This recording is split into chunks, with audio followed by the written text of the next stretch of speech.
Dear students, today we are going to see the topic oscillators. What are the course objective of this topic? First, describe the basic concept of oscillators. Second, once we thorough the basic concept, we come to describe the basic principle of operation of LC, RC, crystal and ring oscillator. Third, analyze LC, RC, crystal and ring oscillators. Finally, we investigate frequency stability of oscillators.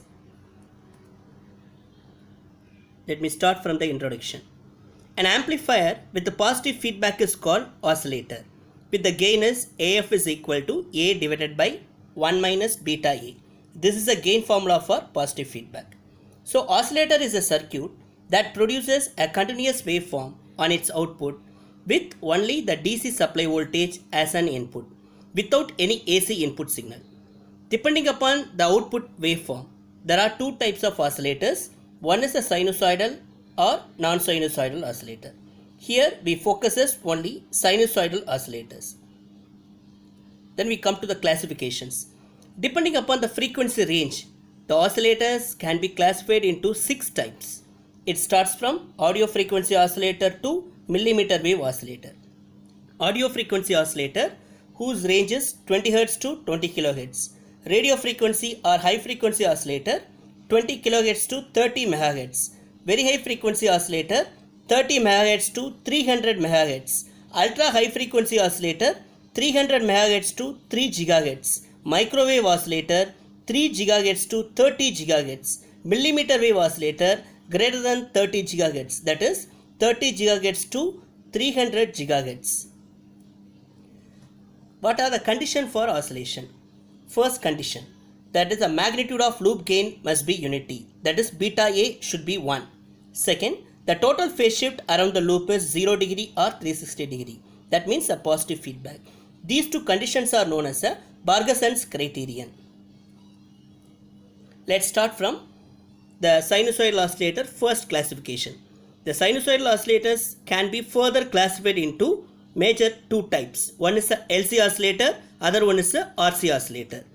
The basic principle of oscillation of LC oscillator is the interchange of energy between electric field and magnetic field. That means here we are using one inductor and one capacitor, both are connected in parallel. So this tank circuit will play a vital role in LC oscillator. The basic property of the capacitor is it stores the charges or energy in the electric field whenever the voltage appears across the capacitor. Whenever the current flows through the inductor, it stores the energy in the magnetic field. So this interchange of the energy from magnetic field to electric field and electric field to magnetic field, that will produce oscillations. Now let me explain how the LC tank circuit will produce the oscillation. Initially the switch is open. Now the capacitor is connected across the external DC voltage, where the positive of the DC battery is connected to the upper plate and the negative of the DC battery is connected to the lower plate. As a result, your capacitor will start to charge towards the maximum value of the external connected battery, where the upper plate now becomes a positive and the lower plate becomes a negative. Now the switch is closed. What happened? The capacitor will start discharging through the coil from lower plate to upper plate. So the electrons will be flowing from the lower plate of this capacitor to the upper plate through the inductor. So once the current flow starts flowing through the inductor, the field around the coil is slowly grows up. That means the inductor will store the energy in magnetic field.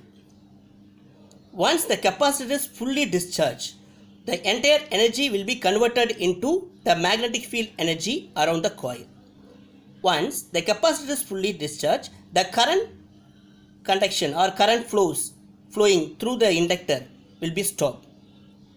According to the Lenz's law, the field around the coil start collapsing. That keeps that electron flow in the same direction. That means from the lower plate to upper plate. So as a result, all the electrons will be accumulated at the upper plate. At one stage, the magnetic field energy is again converted into the electric field energy with the polarity of the plate is upper plate is a negative and lower plate is a positive. That is the third diagram. Now the entire energy is now electric field. Again the same principle which has in diagram A. same thing repeats again. The capacitor start discharging through the coil from the upper plate to the lower plate. The current will be flowing from the upper plate to the lower plate in the opposite direction. So as a result, the field around the coil slowly grows up. That means all the electric field energy is slowly converted into the magnetic field energy. So the same process will be repeated again and again. So that means the interchange of the energy happens between electric field to magnetic field and magnetic field to electric field. This interchange of the energy will produce the oscillation. This is a basic principle of oscillation of all the LC oscillator. So the next class we are going to discuss what are the types of LC oscillator. In that oscillator, when you are explaining the working of that LC oscillator types, we need to explain how the LC tank circuit produces that oscillation. So the same concept must be explained in all types of LC oscillator. Thank you.